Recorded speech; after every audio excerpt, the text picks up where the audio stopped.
A young man was destined to experience repeated misfortune. As a child, he lost his biological father and mother. He eventually survived and was adopted by his uncle. The loss he experienced made him fiercely protective of his adoptive family. The young man had an adopted younger sister. The two seemed close and looked after each other. However, just as the young man felt a glimmer of family warmth, his life ended. He died in an accident, leaving his younger sister with profound sorrow. The young man, originally named Kazuma, was reincarnated in a land called the Ascalon Empire as the third prince. Being born a prince did not necessarily bring him happiness, but instead brought misery. The third prince was born without a stigmata, a mark that every royal descendant in Ascalon always bears. Because he lacks a stigmata, the third prince is often underestimated by those around him, even his mother, due to her background as a mere commoner. One day, the insults escalated, directed at his mother and himself, who lacked a stigmata. These insults came from within the royal family, specifically from the emperor's other wives and their descendants. The most heartbreaking thing for the third prince was when his half-sister barged into his room and destroyed the precious items his father and mother had given him. From then on, he was determined to become stronger and enter Ascalon Academy. An accident involving a truck rocked the streets. A young man was involved and helpless as a victim. People around him panicked, rushing to call an ambulance while the young man seemed unable to respond to the words of the people around him. One voice was so familiar to his ears. A girl who was no longer a stranger. She was Yui, Kazuma's younger sister, the man who was seriously injured in the accident. Kazuma felt so guilty, not strong enough to protect Yui and his family. The young man slowly fell asleep. As he almost regained consciousness, the young man faintly heard a strange voice talking about Kazuma, reincarnation, his powers, apologies, and blessings. Kazuma felt a sweet sensation flowing through his throat. The voice that was so soft called him, Ares, no longer Kazuma. The boy felt confused when he saw two unfamiliar figures. A man there praised the boy's facial appearance, which looked beautiful like his mother. The man was sure the boy would grow into a handsome young man. The boy noticed that his fingers had become very small. Kazuma realized that he had turned into a small baby. Soon he realized he had been reincarnated, and that this was his second life. The people he saw he believed were his father and mother. Kazuma was quite curious about the marks on his father's face. The baby was named Ares. Looking so relieved, baby Ares finally fell asleep again with a smiling face. His parents hoped Ares would grow up and live healthily and have a long life. The father did not pressure his son to be great. For him, his son being healthy and living a long life was already very happy. 5 years have passed since the birth of the third prince. Ares, the third prince, is now 5 years old. Ares has grown into a playful, cheerful, and friendly figure. Ares often goes around buying street snacks. Although he seems free, Ares is still supervised. His bodyguard is Kaiser, a master swordsman who used to be the captain of the knights. Kaiser may seem gruff, but it seems even Ares' father holds him in high regard. Ares, who used to be Kazuma, has now grown completely used to that reincarnated body. He has been enjoying his second life to the fullest. Ares still has his memories as Kazuma, but he is now living his life as Ares. The feeling was quite strange, but now he has accepted everything that happened to him as reality. Since then, he has realized that the place where he was reincarnated, the Ascalon Empire, is a place, dimension, or space that is different from Earth. When occasionally his memories of his as his past life flashed, Ares wondered how Yui would live her new life without him. Ares did not want to drag it out too long. He focused on his life at that time. As an area, as the third prince of the Ascalon kingdom, and as the only son of his mother. That day, Ares was very happy because he brought many souvenirs. From his trip to the city, he wanted to give what he brought to his mother, but Ares was surprised when he saw so many carriages lined up in front of his residence. Ares seemed to recognize the carriages. He asked the Kaiser to speed up his carriage. Ares had a bad feeling about this. Ares rushed into the residence because he was worried about his mother, but his mother did not want her son to enter and witness her being insulted by the other king's wives. Ares did not care. He immediately stood in front of his mother to protect her. Ares was no longer surprised by what was happening. The woman who came was indeed used to and never tired of bullying Ares' mother. Not only his mother, Ares also did not escape her behavior. The Worthless Prince was the nickname for the third prince of the kingdom of Ascalon, Ares. The Ascalon Empire is the largest nation on the Garna continent. The one who rules the empire is Ares' father, Emperor Ragnar. Ascalon. Ragnar Ascalon has a mark called the Sacred Mark, the proof of imperial blood. That is a mark that must be inherited by any royal who carries Ragnar's blood. And Ares does not have the Sacred Mark even though he is the third prince, the son of Ragnar Ascalon. Ares' lack of the Sacred Mark led to his nickname as the Worthless Prince. Two women who always come to bully him and his mother, Alina, is the first imperial consort, Germa, and the second imperial consort, Nora. Those imperial consorts always say the same thing every single time that makes Ares so furious. He could throw up, but if Ares fights back, that will only endanger Alina's position. Ares has no choice but to endure that. That imperial consort always discussed Alina's background as a commoner. Ares' origins were often questioned and doubted as to whether he was Ragnar's biological son, but Alina was always patient. She didn't fight back, even encouraging Ares to remain restrained. However, what made Ares even more furious were not only the two women, but also their children, who were equally evil. Prince Lyle and Hazel always bothered Ares. They didn't even hesitate to break into Ares' private room. That time, they stole something very precious to Ares. A very precious birthday present from his father and mother was instantly destroyed and ruined by Lyle and Hazel without the slightest feeling of guilt. The object was very valuable because it connected Ares with his parents, but in an instant, it was destroyed. Alina could only cry and hug Ares. The woman praised Ares for still being able to hold himself back. Alina deeply apologized for bringing up the background issue to Ares. Because of her, Ares had to endure all the insults. But Ares was sure that wasn't the reason. All the insults befell them because Ares didn't have the Sacred Mark. Ares was sure that if he had inherited his father's Sacred Mark, his mother wouldn't have been so depressed. Ares felt helpless. He didn't want his mother to be sad, let alone cry. His mother was his only family in that world. The family Kazuma had wanted so much in his past life. In his past, Kazuma Mino lost both of his parents when he was little. Kazuma was taken in by his aunt and uncle when their daughter was born. His daughter was named Yui. Kazuma decided to protect Yui as his little sister, as his family. But in his past life, he failed to protect Yui or anyone. That's why, in the world at that time, as an area he desperately wanted to protect his family, Ares wanted to protect his mother. Ares, the Worthless. Those shackles follow him everywhere.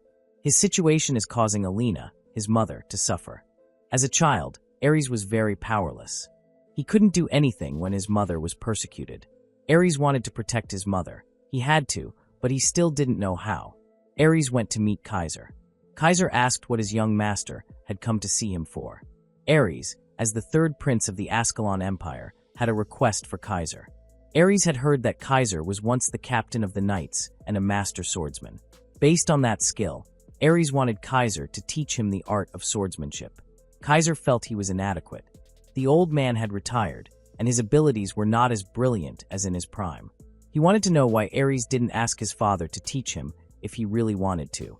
Ares realized that his father was very busy. He didn't want to bother Ragnar. Just because of his desires, Ares pleaded with Kaiser. Only Kaiser could help him, and indeed it had to be Kaiser. Ares felt he could no longer bear to see his mother has to continue to suffer because of him. Ares wanted to protect his mother, his family. He wanted to be strong. Ares may be a markless failure, but he wanted to prove that he was also capable of being strong, even if he had to without the Sacred Mark. Kaiser thought for a moment. In Kaiser's eyes, Ares had the same fire in his eyes as his father. He then decided that if Ares was willing, Kaiser would dedicate himself to being Ares' teacher. However, Kaiser would not show mercy just because Ares was the third prince of the empire. Ares was very grateful to Kaiser. Kaiser then told Ares that he was of the opinion that it would be wise for Ares to study magic as well as swordsmanship. Kaiser suggested this because he considered Ares' physique. In addition, Ares also had to prepare to enter Ascalon Academy, the academy founded by Ares' father, Ragnar. Ares would be eligible to enroll once he turned 8. Therefore, Kaiser believed that it would be best for Ares to learn magic there. Ares remembered that Ascalon Academy was where Lyle and Hazel studied. Maybe that was also the reason Alina preferred to find a private tutor for Ares rather than sending him to Ascalon Academy. Magic and swords arts. If Ares could master both fields, it would be possible for him to protect his family. He was willing to do and go through any strenuous training for his family. Ares continued to study under Kaiser's supervision. 3 years had passed, and Ares was ready to enter Ascalon Academy. Alina seemed a little worried about Ares, who would finally enter as a student at Ascalon Academy. Unlike her master, Sarah, Alina's servant, was confident that Ares would be fine. The servant knew how hard Ares trained under Kaiser's strict training. Sarah was confident that her young master could do his best at the academy. While on the way, Ares had a moment to think about what it would be like at the academy. Suddenly the horse carriage stopped. Ares asked the emperor why their journey was stopped. Suddenly, Ragnar appeared there. Ares was very surprised to see his father suddenly come to him while he was in the middle of the journey. Ares asked, and Ragnar then asked back if it was strange for a father to want to see his son off. Of course the answer was no. His father laughed. The emperor was sure that his son would be fine at the academy. Ares was also asked not to act too mature because a child should behave like a child. His father admitted that it was indeed a shame when his position as an emperor prevented him from being able to spend much time with Ares and Alina, but Ragnar wanted his son to know that he had never once not thought about Ares. Ragnar's message to Ares was for the boy to make and maintain friends with many people at the academy. Their presence would surely enrich Ares' life. His father hoped that Ares could enjoy his life as a student and never forget that his father would always be watching over him. Ragnar wanted Ares to not have to worry about his home, especially his mother, because his father had promised to protect Alina. His father seemed so devoted to Ares. Ragnar even felt like Ares had only been born a short time ago, but now, Ares was already 8 years old. Time truly had flown by without him realizing it. Ares remained silent, blushing as his father stroked the boy's head. Ragnar finally congratulated Ares on his successful admission to the academy. Due to his busy schedule, Ragnar had to take his leave immediately. Shortly after Ragnar left in his own carriage, Ares was informed by the Kaiser that they had arrived at the gates of Ascalon Academy. Ares has finally arrived at Ascalon Academy, the greatest academy in the Ascalon Empire, founded by Ragnar Ascalon, Ares' father. Ascalon Academy is a center not only for sword arts and magic, but for every field of study imaginable. Ares stared at the academy gates while thinking about all the bad nicknames he had. The worthless prince. That is the disgraceful title Ares bears for not possessing a sacred mark. Ares has made up his mind to be the best at the academy so he can protect his mother and family. Suddenly, the boy heard a scream from a girl. Not far from where she stood, a girl seemed to be being bullied by a young man and his followers. The girl screamed, claiming that she hadn't done anything. What the young man was taking issue with was that the girl was a commoner who, without his knowledge, had crossed his path without a thought for her station. The girl, of course, didn't know what she was doing wrong because everyone had to pass through the main gate to get in. The young nobleman didn't listen to the girl's excuses because he felt that was an act of disrespect. The young nobleman almost threw his fist at a girl, but Ares managed to stop it from happening. Ares said that the welcoming ceremony for new students would be held soon, so it would be wise to avoid causing trouble there. The girl was shocked. The young man's followers were displeased that Ares spoke to their mentor in such a way. He then introduced the rude young man to clarify their social standing. The rude young man was Zagan Gibalg, the son of the renowned Marquis Gibalg. His loyal follower was Lorenzo Hades. Both of them appeared arrogant, but they didn't recognize Ares and even suspected him of being a commoner. Ares didn't care about the introduction because, as far as he knew, at the academy, all students were treated equally, regardless of their background. The Ascalon Academy student regulations stated that social status was irrelevant. This rule was a fact and indeed true, but Zagan believed that equality or tolerance between nobles and commoners was merely a formality. For him, commoners like them should spend their entire lives bowing their heads like stalks of rice. Seeing his interlocutor looking very stubborn, Ares finally stopped the argument. Zagan was free to have whatever personal purchases he wanted, but that had nothing to do with the girl crossing his path. Zagan ultimately didn't mind, but he wanted it to be seen as an honor for commoners to pass through the same path as him. Without warning, Zagan used magic to attack Ares. Ares was still there to protect the girl. Aries was surprised that Zagan was able to use magic even though they were both new students at the academy. Zagan felt something strange, while Lorenzo seemed to be boasting about Zagan's magical abilities. Suddenly, a girl came to reprimand those who had made a commotion in front of the academy gate. Zagan was annoyed when his pleasure in oppressing the common people was interrupted by the appearance of an upperclassman. Zagan finally left, followed by Lorenzo. Lorenzo continued to praise how extraordinary Zagan's magic was, especially when he saw Aries' reaction and the girl who was just silent and thought to be too amazed. The girl was actually amazed at Aries, who helped her. Zagan himself actually realized that Aries was not getting stunned. Aries actually read the trajectory of his spell and dodged it at the very last second. Aries was still there. He was curious about the name of the girl he had just helped. The girl introduced herself as Serena. Serena thanked Aries for his help. Aries felt that what he had just done did not need to be thanked because he just acted as he should, and everyone would have done the same. Aries and Serena were both new students who coincidentally were also classmates in Class S. Aries was quite surprised by that because S class was supposed to be a special class for a small number of exceptional students. The reason why Selena could enter the class was because many said that she had a talent for magic. Serena's parents worked very hard to get the girl into Ascalon Academy. Therefore, Serena wanted to do her best in the academy. Serena was initially very nervous when she first entered the academy because she was alone, but after meeting Aries, she was very grateful because there is someone so kind in her class. Hearing those words made Aries remember a message from his father, who asked him to make lots of friends. Seeing Serena, Aries felt like he had made his first friend at the academy. They then hurried away because the ceremony in the auditorium was about to begin. After attending the entrance ceremony, Aries and Serena then went to their class. Serena looked so nervous when she was about to enter the class for the first time. Aries was the same. In S class, which is a special class, Aries was quite curious about the people who would be in his class. Good or bad, they would often see each other all the time. S class contained not so many students. The first were girls named Kagura Brynhilde, Asuna Rune, and Elva, and there was still one more empty seat. Obviously, there was one student who was late to class. Suddenly, a girl entered the class in a hurry. Aries did not feel unfamiliar because the girl was the figure who broke up the commotion between Aries and Zagan at the gate earlier. Corin Triana, the homeroom teacher of S class. Corin asked her students to sit in their respective seats. Corin usually starts the class by taking attendance first, but the presence of one empty seat indicates that a student was late on the first day. What a truly undisciplined attitude. As soon as he said that, the late students arrived and strolled into the classroom. They were Zagan and Lorenzo. Just because Zagan was of noble origin, he only briefly apologized for his tardiness, which was caused by him falling asleep during the ceremony in the auditorium. Corin let Zagan's indiscipline slide that time because it was the first day of school. However, there would be no tolerance for it going forward. Aries was quite finished when he saw Zagan in the same class as him.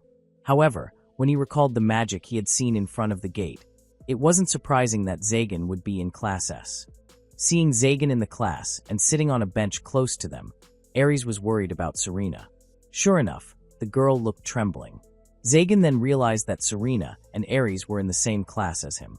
Once again, Zagan started to provoke trouble with all his arrogant provocations. Zagan said that Serena's presence as a commoner in the class alone was enough to kill anyone's motivation to study. Zagan continued to babble and badmouth commoners. The other students were furious, but did not dare to speak. Aries, who reached his limit, then warned Zagan and even pulled his collar. Serena was Aries' friend. Aries would not allow anyone to insult his friend further. Corin finally spoke and broke up the two again. Corin asked Zagan to stop as he also asked Aries Ascalon to calm down. Everyone fell silent when they heard Aries' last name was Ascalon.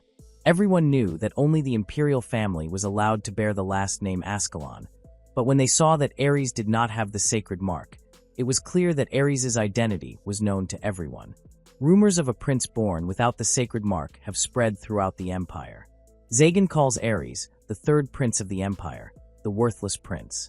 Zagan laughed loudly, knowing Aries was the worthless prince.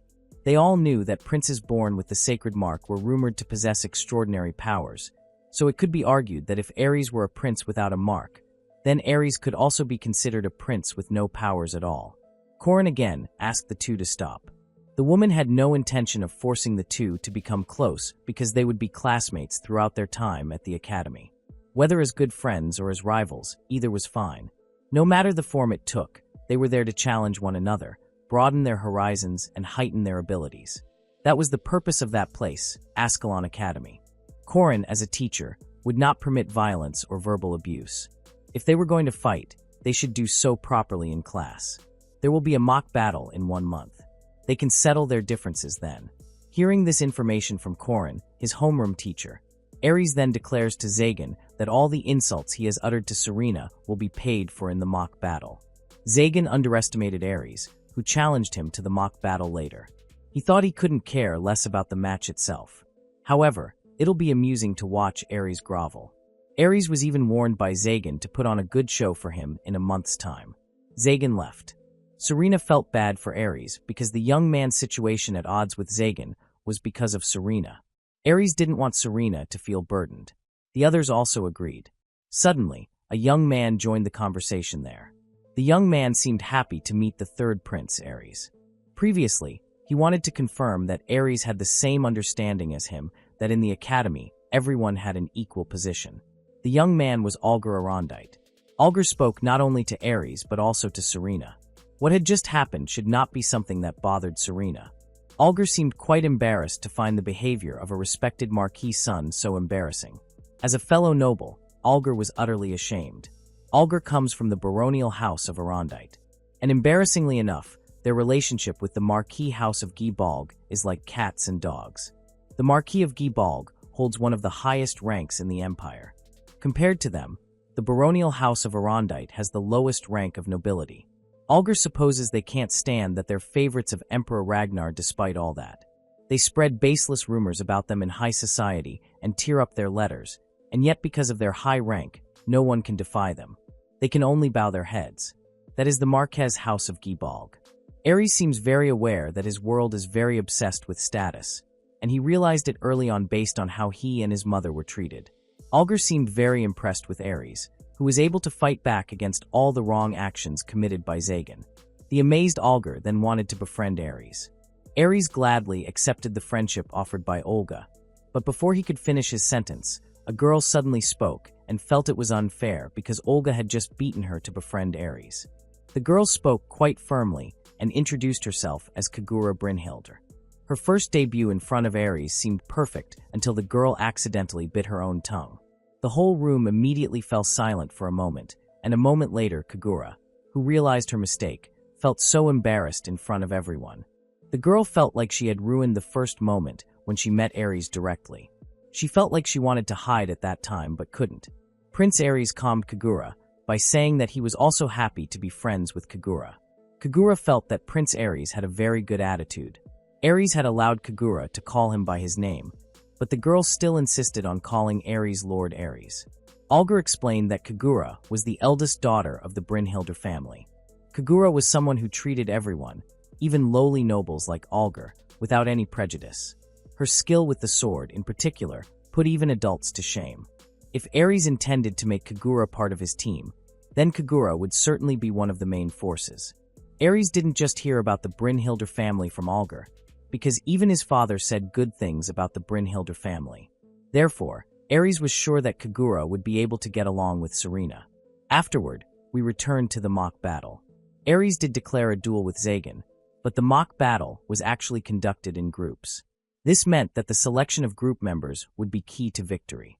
In the class, besides Olga and Kagura, there was also a commoner like Serena, Elva. Furthermore, the daughter of the noble Rune family was also there. The Viscount Rune family was a vassal of Marquis Gibalg, so it was certain that Asuna Rune would join Zagan's team. That day they had class in the audiovisual room. Ares accidentally saw Olga's book that looked damaged. Everyone knew who did it, but because there was no evidence, they couldn't just accuse. Not only was Olga bullied, but even Kagura also received serious actions and mistreatment by Zagan. Kagura had a family sword that was very guarded because it was the heirloom of the Brynhildr family. But that day the Brynhildr family heirloom sword was found broken. Kagura looked teary-eyed, holding back tears, while Zagan laughed while expressing his condolences. Ares was almost provoked to anger if only Olga hadn't held him back.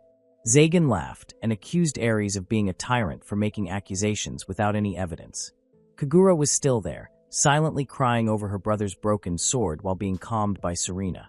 Everyone there couldn't believe it because Kagura and Zagan were almost equals, but Zagan was still arbitrary like that. Ares began to blame himself. He thought his friends had to suffer because they were involved with him. Because he was a prince without the sacred mark, Ares had always lived in hiding, peacefully with his mother. Previously, he had no friends, so Alger and the others were Ares' first friends. Ares reaffirmed his resolve. He couldn't lose because he wanted to protect the people precious to him. Ares then asked Alger, Kagura, and Serena to lend their strength during the mock battle. He really didn't want to lose to Zagan. Kagura and Serena certainly joined in with everything Zagan had done for them, but Alger seemed hesitant, especially because of his family's position. Interfacing with Marquis Guy might not be something recommended, but Alger also felt he wouldn't be able to stand by without doing anything when his friends were hurt. It would bring great shame to the Arondite family name. Alger was willing to join even though he knew his help wouldn't be of much help.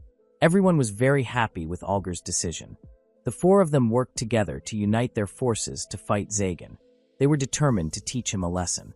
Days passed, and the day of the mock battle arrived. As usual, Zagan provoked Ares' team by insulting them profusely.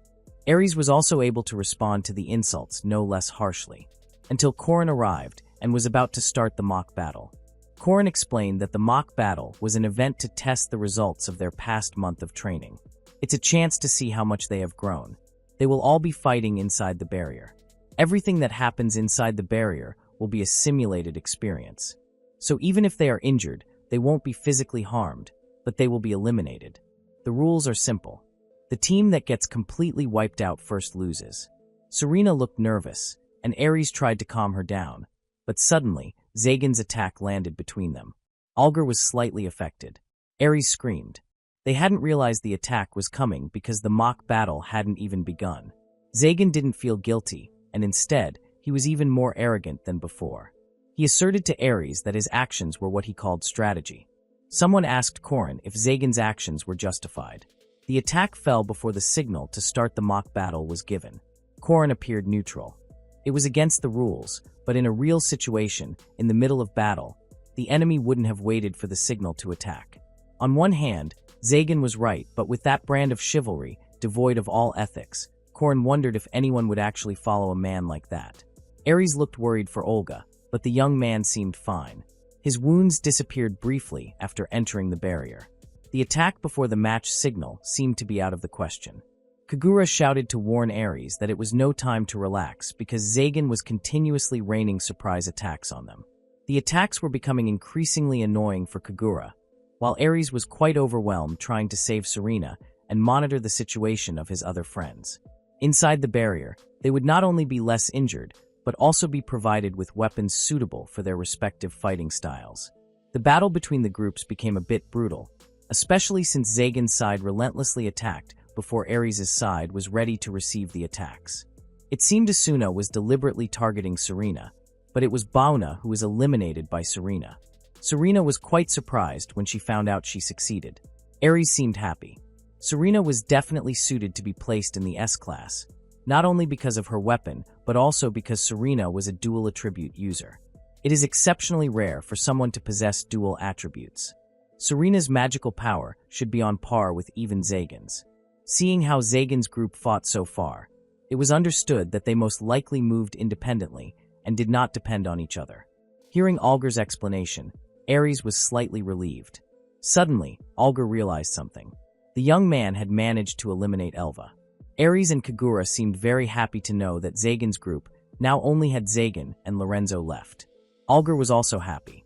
He wanted to maintain the momentum, but a moment later it was Olga who had to be eliminated. Suddenly Zagan's voice was heard laughing at Ares and his friends.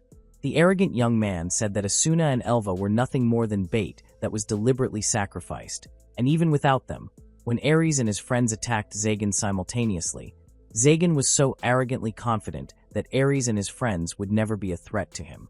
Ares questioned how Zagan could say that Asuna and Elva were just sacrificial pawns. Zagan then emphasized that the two people were in his group only to fill the quota and nothing more. Ares looked for where Zagan might be hiding. They couldn't see him because the barrier's camouflage made it hard to see. Suddenly, Serena almost became the target of Zagan's attack again, but Ares acted quickly. However, if so, Ares' position would be threatened, so Kagura stepped forward to protect them and finally had to sacrifice and was eliminated. Now both Zagan's and Ares' teams were both down to only 2 people. Zagan, Lorenzo, Ares, and Serena. Because Zagan wanted to fight Ares one-on-one, the young man then asked Lorenzo to handle Serena. Before attacking, Lorenzo emphasized to Serena that it was true that if they were inside the barrier, they would not get serious injuries, but the pain was still very real. Serena was worried about Zagan. Lorenzo said that Zagan's goal was to intentionally beat Ares to pieces. Ares would experience a world of pain because of Zagan. Just like Ares, Serena would also feel the same thing from the attacks that Lorenzo would launch at Serena.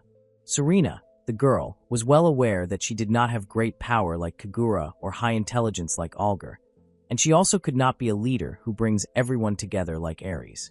Serena spent every day terrified of Zagan and his cronies, just trying to stay out of their way. Serena had always considered herself a useless burden who could do nothing but be protected by her friends. The fact that she had 2 attributes was something she was very proud of. Besides, because she had defeated Asuna earlier, Serena felt that she could still do it again if she kept trying. Serena also believed that maybe she could defeat Lorenzo, and if that really happened, then she could truly be part of a real team. Meanwhile, at the same time, Zagan was beating Ares to a pulp. It was undeniable that Ares himself realized that he was no match for Zagan. Especially when it came to comparing physical abilities and strength, Ares was clearly inferior. However, even so, Ares refused to give up because he was a student of Kaiser, the former knight captain. Ares recalled the lessons given by Kaiser on how to overcome the difference in strength in terms of physicality. Ares must match the timing of his opponent's attack. From that memory, Ares finally realized that he did not need to face Zagan directly, but he needed to pay attention to Zagan's movements. But unfortunately, Zagan was also not affected by that. Ares' speed was still below Asuna's. Zagan thought Ares would put up a little resistance, but his actions so far only made Zagan anxious and disappointed. Zagan was sure Ares would regret defying him. Ares was repeatedly called the worthless failure. Suddenly Serena appeared between the 2 of them. Serena was determined to fight because now she was no longer afraid. This made Zagan very angry. Therefore, Zagan was not afraid. He sent Serena flying and eliminated her. Seeing this, Ares became even more furious. How could a young man not have any respect for a girl? Zagan did not consider Serena as a human being equal to him.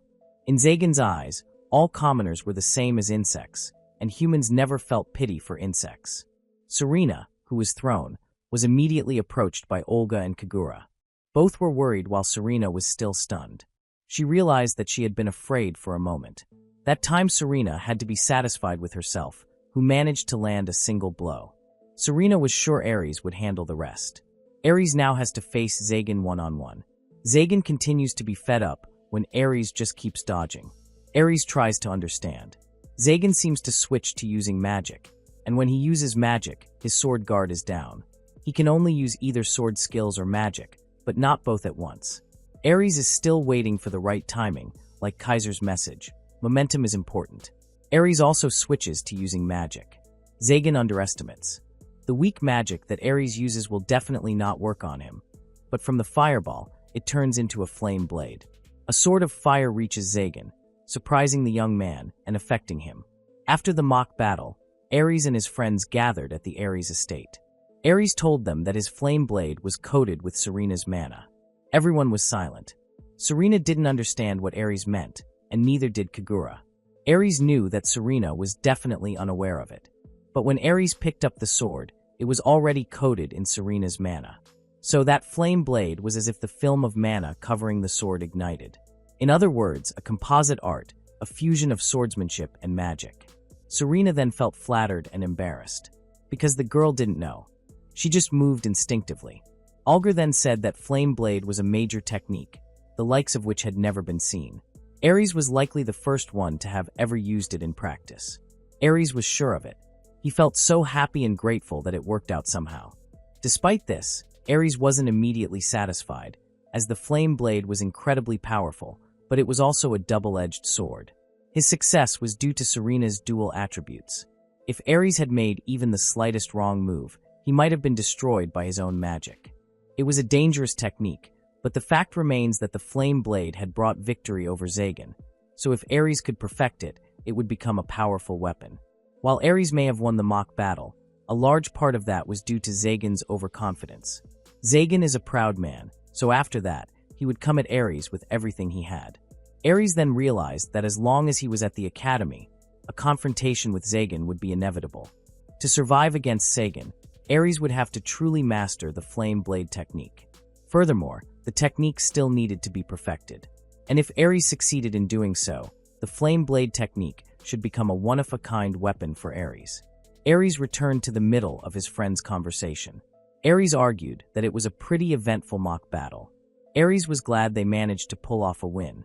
Algar also agreed, even feeling that Ares' greatest contribution was defeating Zagan. Ares didn't want all the credit to be his alone, so he began praising all his friend's actions during the battle.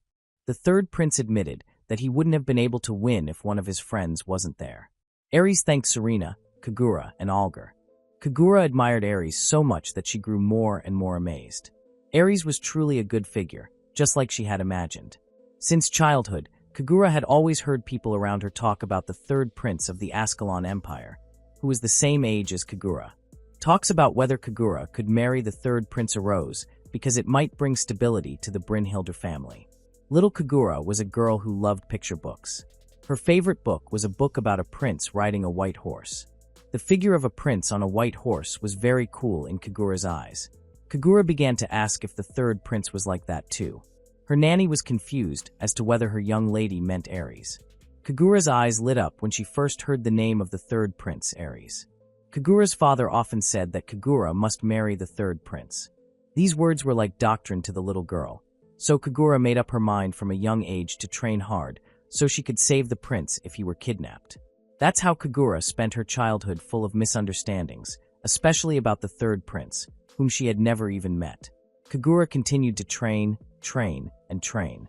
Kagura never tired of training, while hoping that one day she would meet the third prince. That time finally came. Kagura is now in the same class as Ares. But what disappointed her was that Kagura felt she always showed her embarrassing side to Ares. Suddenly, a young maid came in and asked if her young master needed anything. She was Sarah. Ares asked Sarah if there was anything. Nothing. Sarah was just happy because it was the first time for Ares to invite her friends to come to the residence. Sarah excused herself to go back. Algar was curious about Sarah. Ares then told him that the girl was his maid, Sarah. Before Ares finished explaining, from outside he heard Sarah's very loud scream. Ares rushed out, and when he was in the corridor, he saw Sarah sitting weakly while Alina lay unconscious. Ares was very panicked, scared, and confused. He felt down because he was afraid that he had once again failed to protect his only family. Suddenly Kaiser appeared from behind, asking Ares to calm down because as an imperial prince, Ares was required to always be able to maintain his dignity. Kaiser took over the task of carrying Alina to a more proper place. Alina was moved to her room. Then Sarah was asked by Ares to immediately go call the doctor. Not long after, Alina woke up from her fainting spell. Ares, who was worried, then asked his mother not to move too much and continue to rest. Alina then told Ares that she was fine. Alina also told Ares that some time ago the doctor had told Alina that there was a possibility that the woman was pregnant again. Everyone in the room could hear what Alina said, even Ares' friends. Sarah and Kaiser looked grateful, and Ares' friends were also happy. At that time, Ares was the one who seemed preoccupied. The young man thought about the fact that he would soon have a sibling, whether a boy or a girl. Certainly, his family would grow. There would no longer be just one precious figure in his life. Ares was worried, very worried, that his sibling would be born without the sacred mark like himself. Of course, if that happened, Ares' mother would suffer even more. Ares also didn't want his sibling to experience what he had felt. For that reason, Ares was determined to become stronger to protect his sibling. Suddenly, Alina called Ares to join them. That call then made him realize that he didn't just have a rope. Ares was there with all the good people who loved him.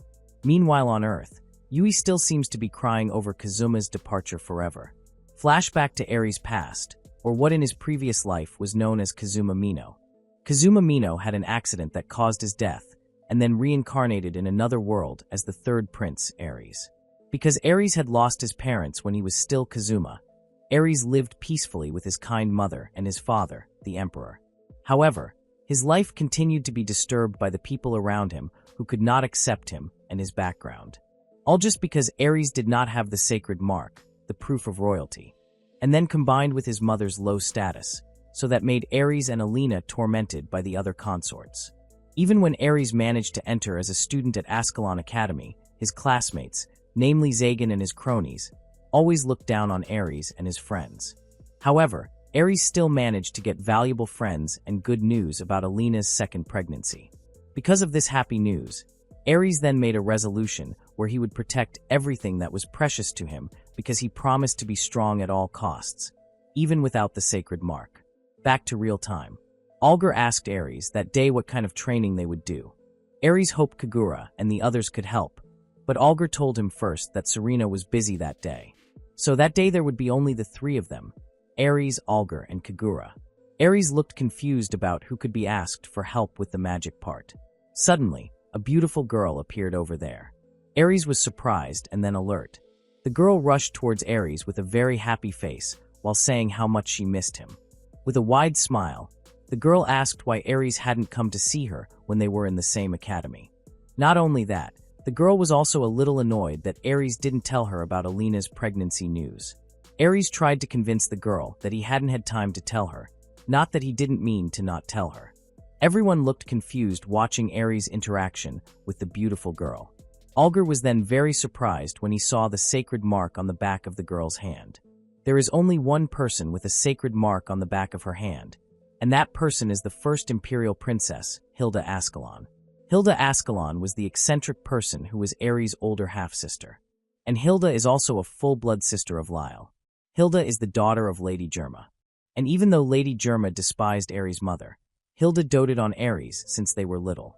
Though Hilda's affection can be a little excessive, Hilda even treats Ares' mother with the utmost respect, even if Alina was a commoner. And they get along as if they're mother and daughter. For Ares, even though Hilda is not his biological sister, Hilda is still his only irreplaceable sister. At least that's what Ares believes deep in his heart. Hilda possesses extraordinary physical strength. Her unintentional push and hug of Ares just now caused the wall holding him back to crack. Hilda didn't hesitate to use her father's power to correct her own unintentional mistake. However, regarding unusual powers, Hilda isn't the only one who possesses them. All members of the royal family who possess or inherit the sacred mark are blessed with extraordinary abilities. A question arises. So what exactly is that sacred mark, the proof of royalty? Deep within the imperial castle of the Ascalon Empire rests the divine weapon, Ascalon. That is to say, those weapons which, once destroyed by the sacred mark, are evil. God can only be wielded by those who bear the sacred mark. Its essence, proof that one has the aptitude for the world of the divine weapon itself. Of course, someone like Ares, who lacks the sacred mark, never touched it in his entire life. Ares could only apologize to Hilda while explaining that he was just trying to find the right time to tell her the news. Hilda still looked the same as before, a very cheerful figure. Hilda was already annoyed. The girl declared in front of many students there that Ares should call Hilda Big Sis. Ares initially struggled, but he had no other choice. After meeting Hilda, Ares' social skills immediately dropped. Ares wasn't sure. Maybe he was really holding something inside. Ares really thought the reason why Hilda really fusses over Ares so much might be because of her mother, the first imperial consort Germa.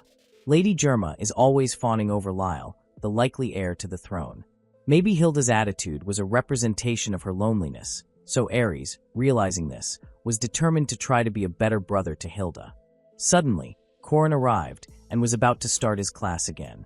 That day, they were going to talk about the Garna continent, the place where they lived, and it was protected by the barrier of the great goddess Maria. With the various information that Ares had obtained, the boy guessed that the world had a concept of being flat. Apparently, the Garna continent was the entire world. The god who was worshipped and said to rule the world was Maria. Outside the continent, a world of pitch-black darkness is said to stretch on forever and ever. In ancient times, the evil god Bahamut attempted to invade the continent from the world of darkness. But the goddess Maria used her sacred power to seal him away. Even in that time, his kin, the demons and dragons, are said to run rampant along the continent's edge, attempting to break the seal on their master, the evil god Bahamut. And so, the goddess Maria has maintained a barrier to protect the continent from them. But once every 1,000 years, the Golden Maria's power weakens. As a result, rifts begin to form in the barrier. That is why the number of demons has been increasing in recent years. For the evil god Bahamut, these times are a millennium opportunity.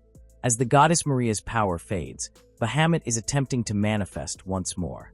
Of course, there must be concern that one day Bahamut will return, but in order to defeat the evil Bahamut, a hero and a saintess will be summoned from another world.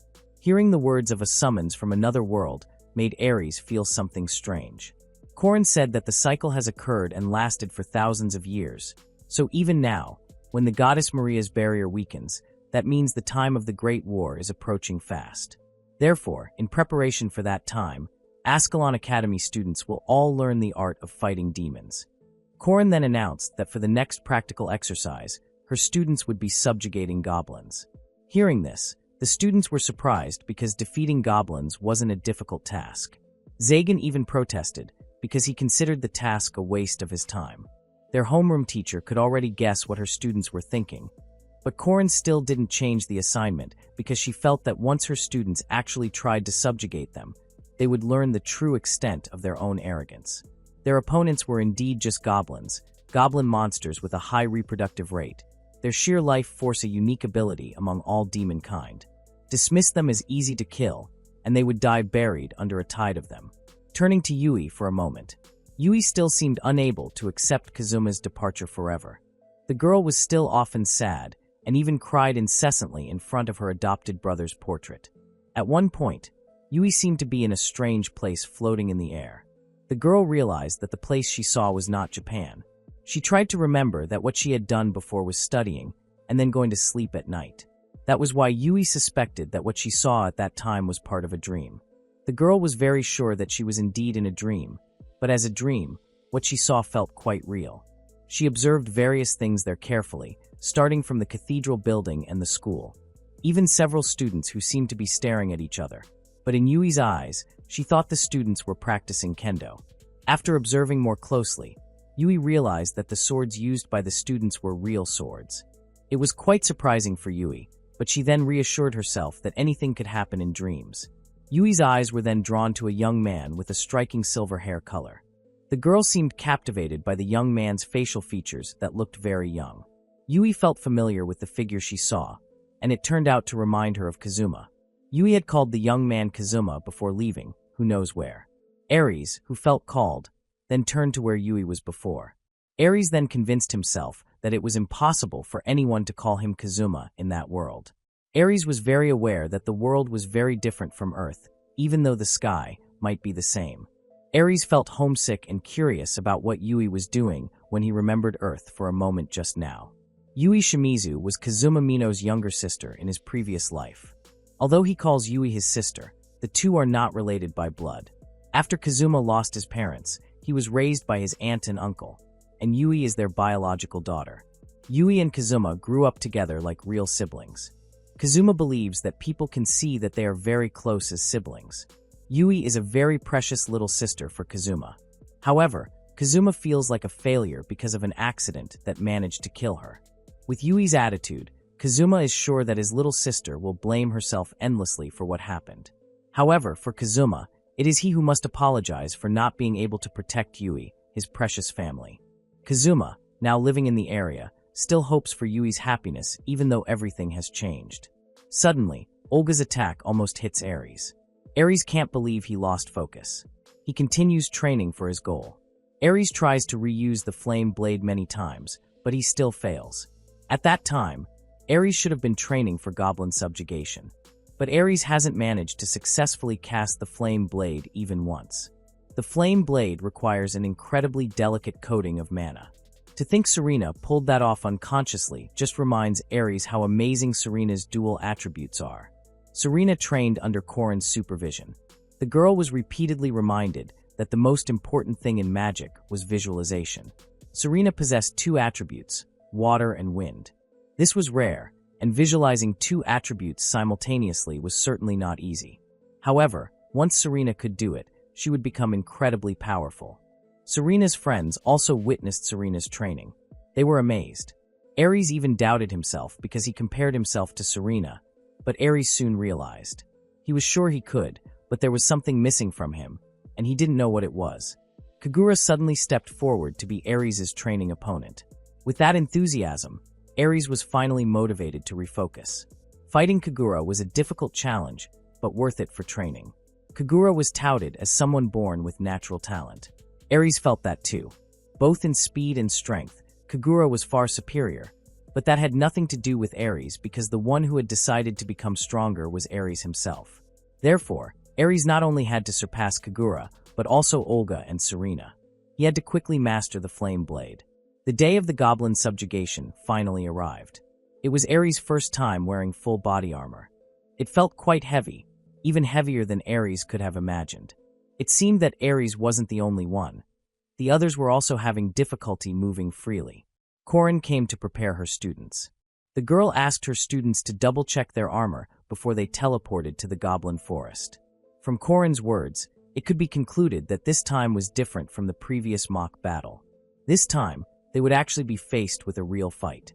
Corin added that the students would be provided with healing magic, but that didn't mean they could let their guard down.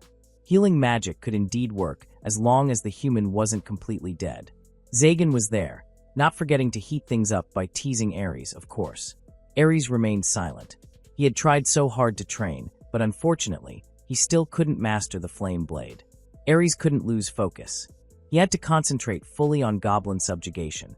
His determination was strong, but when he arrived in the goblin forest, Ares would come to realize that he was far more rat than he ever could have imagined. Initially, Ares, Kagura, Serena, and Olga were each able to handle the goblins well. It seemed that their respective fighting abilities had improved from before. The fight was going quite well, but the team was getting more and more exhausted. Goblin Forest, where the goblins lived. Those who came for subjugation were not given the slightest chance to let their guard down. Ares was the first to let his guard down, and was almost attacked by the goblins if only Kagura hadn't saved him. All of his friends had also reached their limits. Ares still regretted that he had not yet mastered the flame blade. If only he had been able to use the flame blade at will, surely their situation would not be so cornered. Ares finally realized that thinking about unnecessary things was just a waste of time. He had to focus on the task of hunting the goblin. They went deeper into the forest. Suddenly, 3 goblins blocked their way together. His friends almost fell. Ares felt it was his fault for always being a burden. Ares chose to draw the goblins' attention to him by running away, but it was a bad choice. Kagura tried to stop Ares, but it was too late. A bigger enemy arrived. They now had to face the hobgoblin. Kagura stepped forward to fight, but unfortunately, the girl was still unable to. Ares realized something was wrong. When he turned around, he saw Kagura being attacked by a number of goblins. Ares rushed to save Kagura. Guilt washed over Ares. Ares thought that Kagura was injured because of him. Ares returned to his intention to protect those precious to him, this time Kagura. Suddenly, Ares' body glowed. The goblins who saw him looked surprised. Ares changed. His eyes were no longer the same, and now their pattern resembled a dragon's. The sky darkened. A giant hand descended from the sky and crushed the goblins. A moment later, Ares came to his senses and rushed to save Kagura, who had fainted. Ares saw the giant hand descending from the sky. He was wary, but the hand remained still. He then tried to imagine and move the hand. His suspicions were confirmed. The hand was the result of his magic. It was dark magic. Ares still couldn't believe how he could possess dark magic. Ares wondered how he could possess dark magic. It should be impossible because dark magic is something only the kin of the evil god can use. It's supposed to be forbidden magic. In that world, it is composed of 6 attributes, starting from fire, water, wind, earth, light, and darkness. Humans should not possess the light or dark attributes. Ares began to wonder if, in that case, he was not human.